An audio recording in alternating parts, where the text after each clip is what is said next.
Just before the turn of the century, a young man named Michael Miniat, a strong, inquisitive, likable go-getter, moved to the New World following a dream.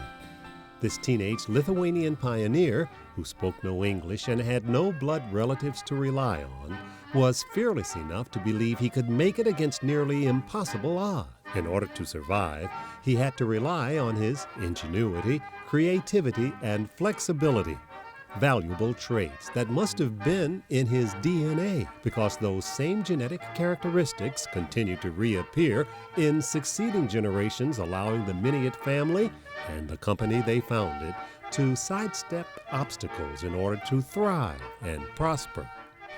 He was the nicest man I ever met in my life. He was everything that you'd want. Ron Miniat, Michael Miniat's grandson, remembers his grandfather as a hard-working entrepreneur who seized an opportunity to grow his business by performing a service that few other people had thought of. He was called a peddler, a meat peddler. And what he would do in those days, it was way before supermarkets or large stores or mega markets. It would small butcher shops and grocery stores that in and around Chicago that he would go to and say, okay, I will go down to the yards, the stockyards, and I will purchase meat products and deliver them out to you and sell them to you. My great-grandfather and grandfather were meat peddlers. My great-grandfather peddled from a wagon with horses. My grandfather then with trucks, and they developed a route of business throughout the Chicago, south side of Chicago, let's say, and the Chicago area suburbs. The business then maintained itself as a peddling operation really well into the third generation. So you had Michael Miniat, the founder. He had one son who worked in the business and proceeded with the business, named Ed. And Ed is actually the namesake on our company today, Ed Miniat Incorporated. From peddling meat on a horse-drawn cart to delivering it by large refrigerated trucks, Ed Miniat Incorporated continued to grow. Working out of the Union Stockyards, a gigantic area southwest of downtown Chicago, Miniat would make daily trips to the yards to replenish supplies of meat that he would sell to customers. This was a giant leap for the early growth of the company. At the time that the stockyards were in full operation, it was certainly known as, the livestock capital of the world in those days.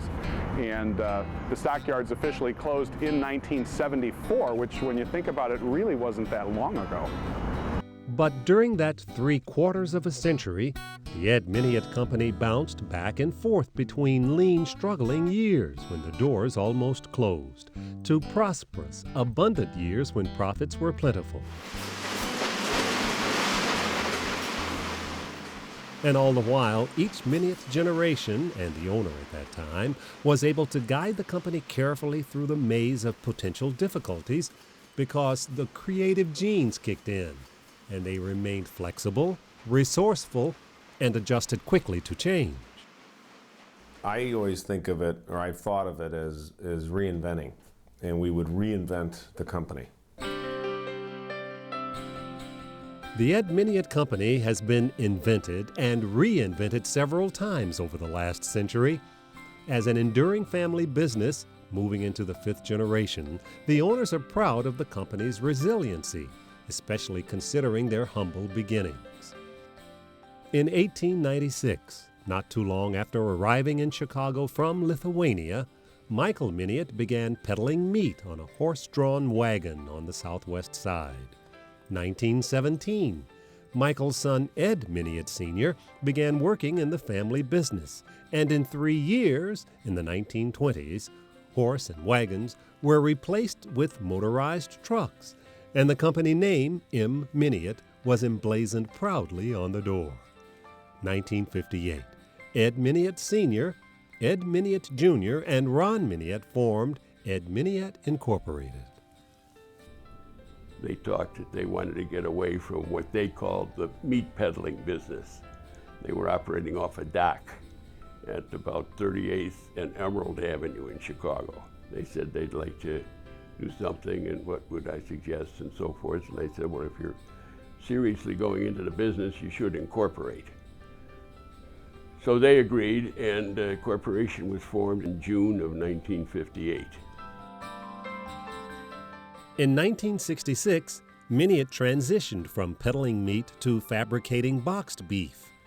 1972, Miniat bought South Chicago Packing Company at 945 West 38th Street and entered the edible rendering business. And by 1978, South Chicago Packing Company started the refining process. By the 1980s, Michael and David had entered the business and developed the Miniat cooking process.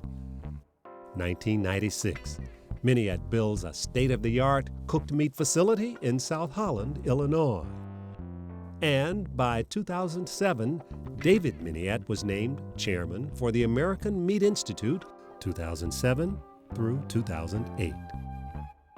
In 2009, Miniat opened the Culinary Center and new headquarters on the premises of the South Holland cooked meat plant. But it all began just before the turn of the century with Michael Miniat, the entrepreneur. Over the years, the Ed Miniat Company faced uncertain times, but the younger generations had strong, solid, determined leaders to learn from and great examples to follow. And then the survivalistic instincts of the family. My dad and my uncle they figured out a way to co-pack and to custom break for large chains. What ended up being a disaster within 6 months turned into probably some of the best years they had. Michael and David Miniat were the ones who took the company in a whole new direction when the boxed beef business began to falter. The rendering business and the resultant oils have been their financial salvation. Restaurants used oil for cooking French fries and other menu items. That the pendulum was swinging from saturated fats to trans fats. But then, animal fats fell out of popularity, and again, Miniat had to adjust. We had a trans fat issue, and now they're saying that fully processed or trans fats occur when you hydrogenate soybean oil. They're worse for you from a health perspective than a saturated or a natural fat. From slaughter it went to boxes, and that's where the big packers ended, boxed beef. And we couldn't compete at this level of the boxes, so I figured out a way to take those boxes and I'd put them in other boxes, 60-pound boxes, but add value to it where no one could touch it, and that was by cooking it. Cooking meat instead of selling it raw. This was 180 degrees from what Michael Miniat had begun doing over a century before. This was a big change. It started out with corned beef. It was actually just how the whole cooking thing started. And years later, it turned into the cooked meat business. Ed Miniat has improved upon the process by using secret methods designed in its test kitchens.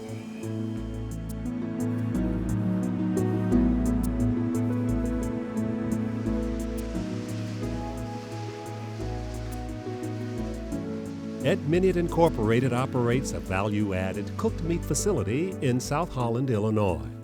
Honesty, integrity went without saying. Common sense, honesty, integrity, and really a focus on the customer side of business.